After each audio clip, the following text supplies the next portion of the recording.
Action tracking item management. There are many types of trackers in action tracking. Different trackers may have different setups and various tabs that other trackers may or may not have. There are a variety of tabs available, and in this video we will cover the general tabs that each tracker has, as well as how to use them. Access action tracking. Click on Action Tracking and then Tracking Lists. Tracking lists is where you work with action tracking items the majority of the time.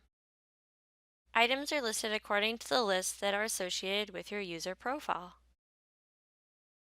Create an item. Click Add and then select the tracker type. The first page that opens is the Details page. The Details page. The Details page varies per tracker and per organization. Enter the relevant details for the item here. Save before continuing to the next step. Item attachments. Use the Attachments tab to add relevant attachments. There are two ways to add attachments: Document Center and My Computer. Use Document Center if there is an attachment already stored within the Document Center. Use My Computer to attach documents from your computer or network.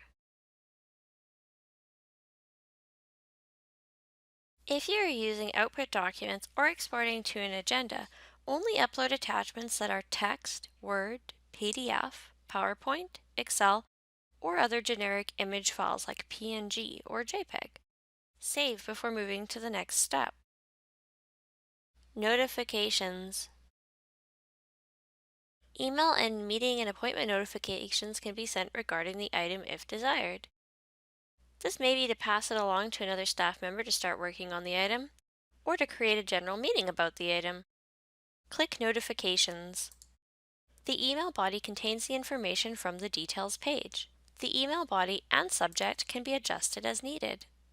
If you want to change the text in the table, we recommend changing this in the Details tab, selecting Save, and returning to the Notifications tab.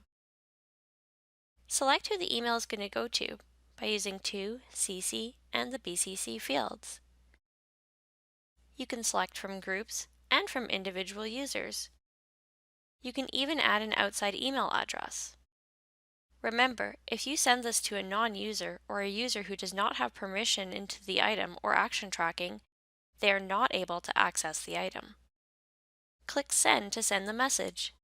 If someone replies to the message, the reply goes back to the original sender and whatever email address is associated with their user profile. For a meeting or an appointment, click the Meeting Appointment tab. Here, some additional information is required, such as a location, start date and end date, as well as start time and end time, as well as a reminder. This type of email acts as a meeting invitation and sets it into the receiver's calendar. Reminders.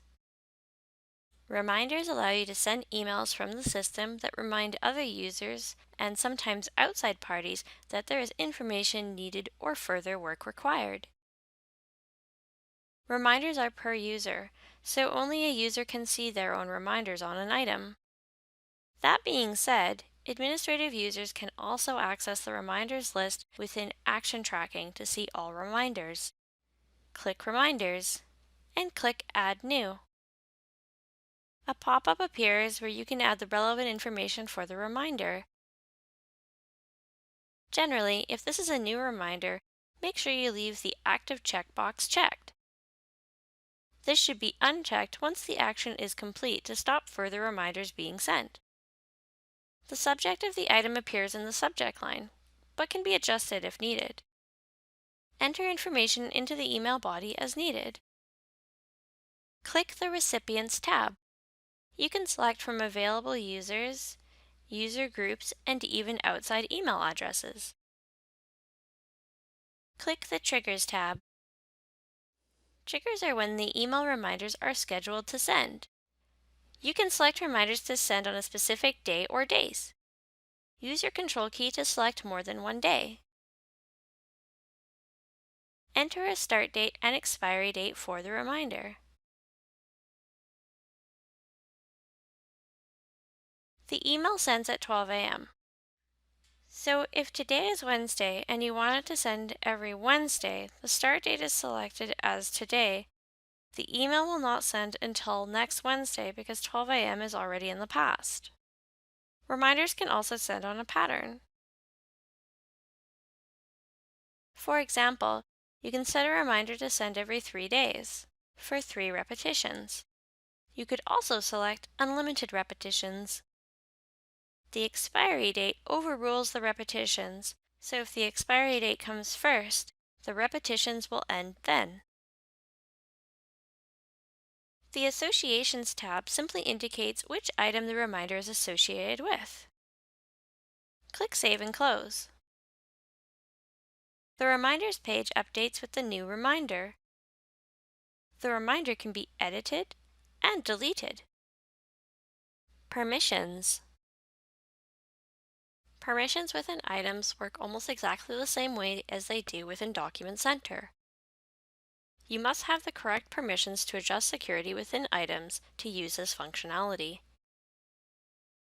Items are not visible to the public, and only users with access to action tracking can actually see the items. To make an item private, deselect Available to all users.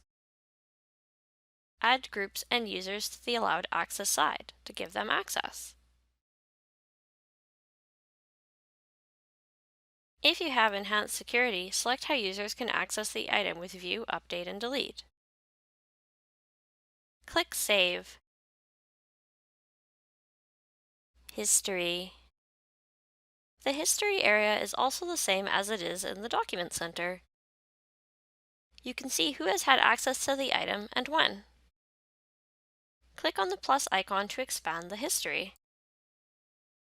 In some instances, you can also restore if needed. Thank you for watching the training video on Action Tracking Item Management.